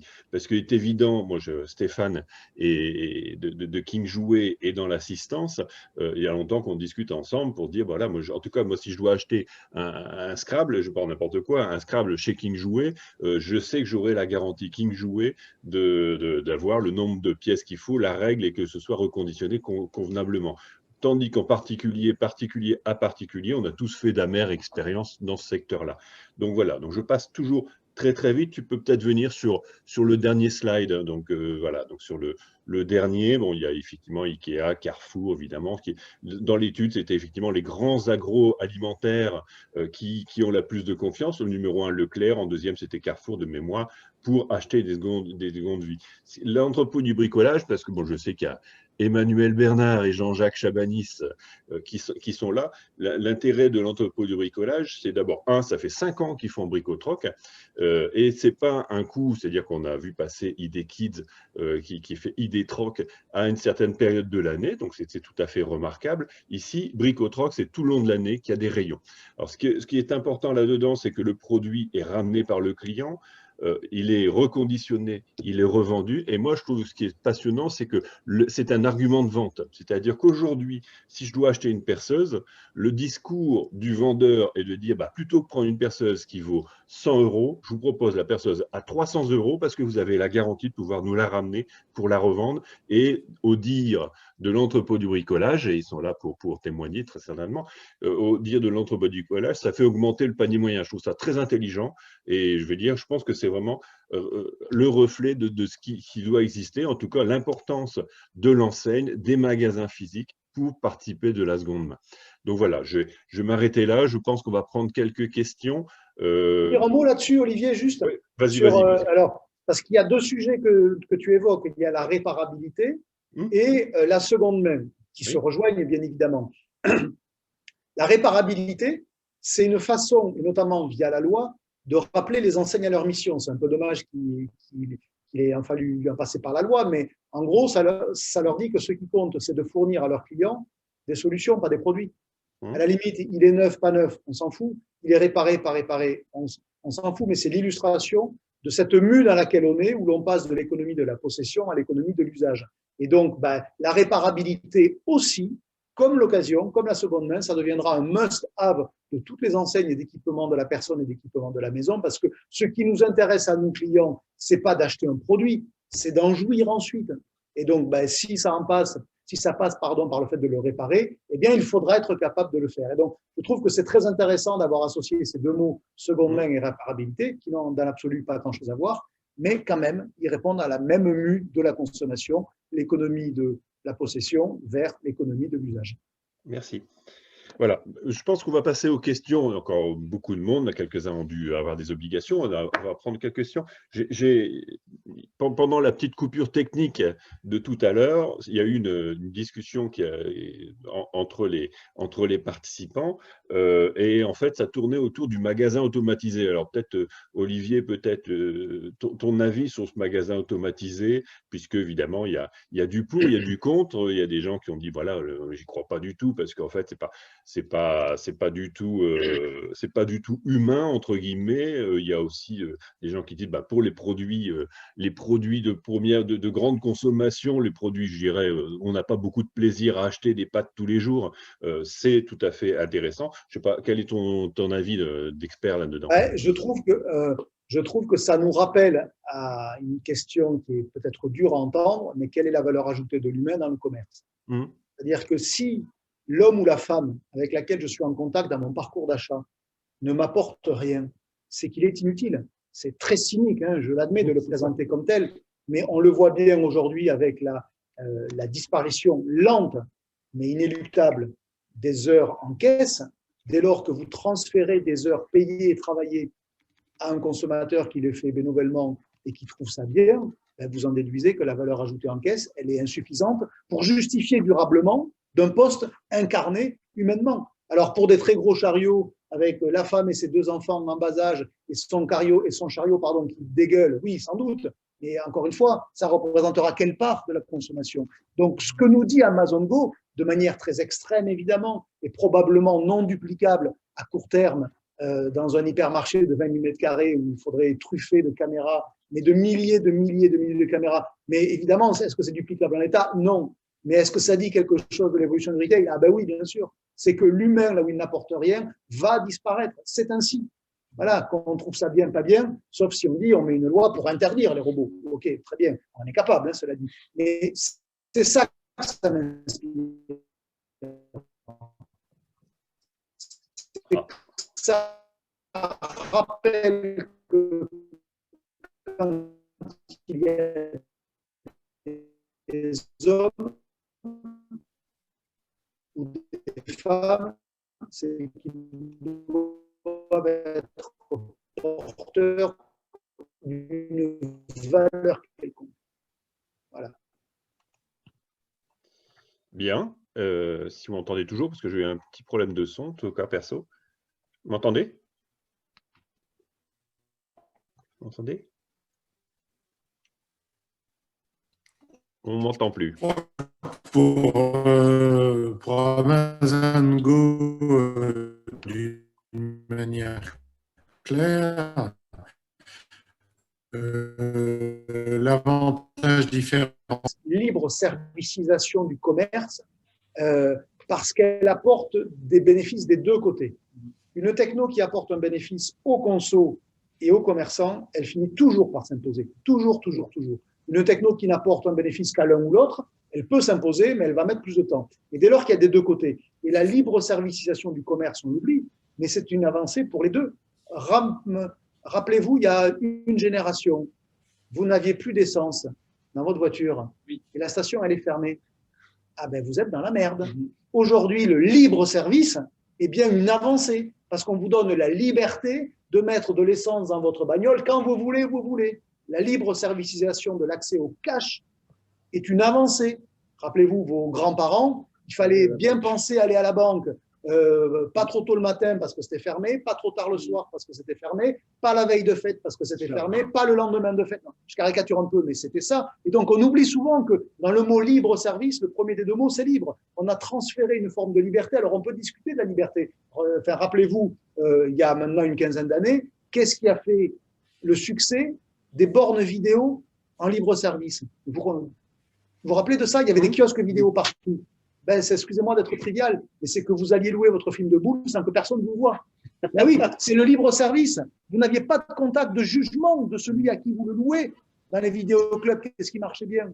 Là, ça marchait encore mieux. Vous voyez, je caricature volontiers, mais ça, c'est une réalité commerciale. Le libre-service, il donne une liberté. Encore une fois, on peut discuter de la valeur de cette liberté, je vous l'accorde, mais c'est une liberté. Et donc, ne pas avoir à subir une caissière et ses grognements ou son sourire, parce que ça peut être les 2, et sa vitesse, c'est une liberté. Donc, derrière le mot libre-service, il y a la liberté. Et donc, c'est une avancée pour le client. Voilà. Alors, effectivement, socialement, on peut discuter là aussi, mais c'est une avancée. Il y avait un autre sujet qui avait été abordé, c'est sur le live shopping. Donc, à savoir, est-ce que quelqu'un d'entre vous connaît des utilisations du live shopping en B2B? Est-ce que ça n'a pas plus de sens qu'en B2C? Moi, je ne pense pas, Je justement. pense pas non plus. Je pense que c'est l'inverse. Voilà, l'objectif, il est vraiment sur l'achat immédiat. Donc, en B2B, ça me paraît un peu plus raisonné. Et... Moi, c'est pas pour le côté immédiat, c'est pour l'aspect connaissance du produit. Vous voyez, j'étais en train de chercher, Olivier, quand tu posais la question, est-ce que les gens comme BigMat, qui est dans le B2B, hein, BigMat, majoritairement, auraient intérêt à faire du live shopping pour ces produits? Si BigMat doit expliquer à un plombier qu'un tube coût de 45, il faut le poser comme ci, comme ça, c'est à s'inquiéter sur la capacité du plombier. Voilà. Et donc, moi, je pense qu'au contraire, plus on est dans le B2C, plus la méconnaissance de l'usage du produit, de ses secrets, de ce qu'on peut en faire, a du sens. À la base, c'est les tutoriaux de Laurent Merlin, par exemple, bien sûr, qui était une première étape avant de passer sur le live shopping. Mais, voilà, les tutoriaux, c'est quand même plus fait pour le couillon, pour le bricoleur patenté. Pour moi en particulier, c'était nickel. Ok. Je ne sais pas ce que vaut notre réponse, Olivier, mais elle était tranchée, tu as remarqué. Hein. Non, moi c'est très clair. Donc, non, mais voilà, c'est bien. Mais donc, voilà, je pense que peut-être, bon, il est 12h10, faire un petit mot de la fin. Peut-être tu fais une petite conclusion, Olivier, puis Anthony clôturera. Moi, je voudrais juste vous dire à quel point je trouve l'époque formidable, parce que le matin, quand on se lève, moi, j'ai qu'une trouille, c'est de passer à côté d'une innovation retail et de me faire niquer par mes camarades de jeu. Enfin, on est quand même quelques-uns sur le métier de ce qu'on va appeler l'info-retail. Et c'est tellement formidable